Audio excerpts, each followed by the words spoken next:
PayPal's stablecoin is no Libra. Why the timing feels right. Like Facebook's ill-fated Libra project, Piast is getting some pushback in Washington, D.C., but its prospects seem more promising, says Michael J. Casey. This week, Rep. Maxine Waters, DCA, declared she was deeply concerned with payments giant PayPal for launching a stablecoin under the New York Department of Financial Services regulatory framework before federal legislation addressing such crypto instruments has been debated. The moment had echoes of the battle over the doomed Libra project, which Waters also vehemently opposed. But the circumstances are quite different from 4 years ago when Facebook, now known as Meta, rolled out a basket-based stablecoin to a barrage of regulator criticism around the world. The attacks were so heavy they ultimately stymied Libra's advance, leaving it to wither and die, even after a radical redesign intended to appease regulators and a name change to deem. You're reading Money Reimagined, a weekly look at the technological, economic, and social events and trends that are redefining our relationship with money and transforming the global financial system. Subscribe to get the full newsletter here. Libra was one of those rare issues that generated bipartisanship in opposition to the project rather than for it, in part because at the time other concerns about Facebook's treatment of user data had turned it briefly into a pariah for politicians. By contrast, the stablecoin industry now seems to have won over a decent number of backers in Congress, mostly from one side.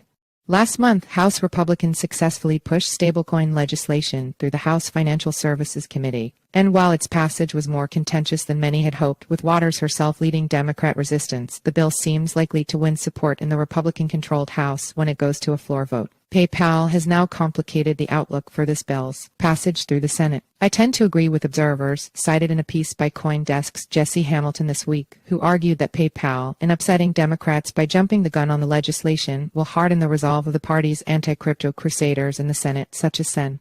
Elizabeth Warren DMA, and that could halt the bill's passage in the upper chamber, where Warren's party controls the majority. But in the grand scheme of things, PayPal's project is in a far stronger position politically than the universally mistrusted Libra ever was. Republicans are thrilled that the payments company launched its stablecoin, known as Piast, at this moment. The bill's sponsor, Rep. Patrick McHenry RNC, chairman of the House Financial Services Committee, called the move a clear signal that stablecoins, if issued under a clear regulatory framework, hold promise as a pillar of our 21st century payment system and made it more important than ever to keep moving the legislation forward. Just as importantly, PayPal's move follows a slew of initiatives from financial establishment players to prod policymakers to support their own engagement in the crypto industry. BlackRock, Fidelity, Invesco, and many more are now pushing the Securities and Exchange Commission to support newly revived submissions seeking approval of Bitcoin exchange-traded funds ETFs. Meanwhile, Charles Schwab, Fidelity, and Citadel are jointly seeking regulatory approval for a new crypto exchange. These institutions do their homework in Washington before going down paths like this, as does PayPal. People are rightfully concerned about the polarization and politicization of the crypto debate. But with 6 Democrats, a surprisingly large number, breaking ranks in the House Financial Services Committee to support a separate McHenry-sponsored bill that creates a broad regulatory framework for crypto, the risk of gridlocked stalemate mightn't be as high as feared, especially given the clout of the companies now showing their support for the industry. The other factor in PayPal's favor is that, unlike Libra, it is offering up a dollar-only stablecoin, which could boost demand for the U.S.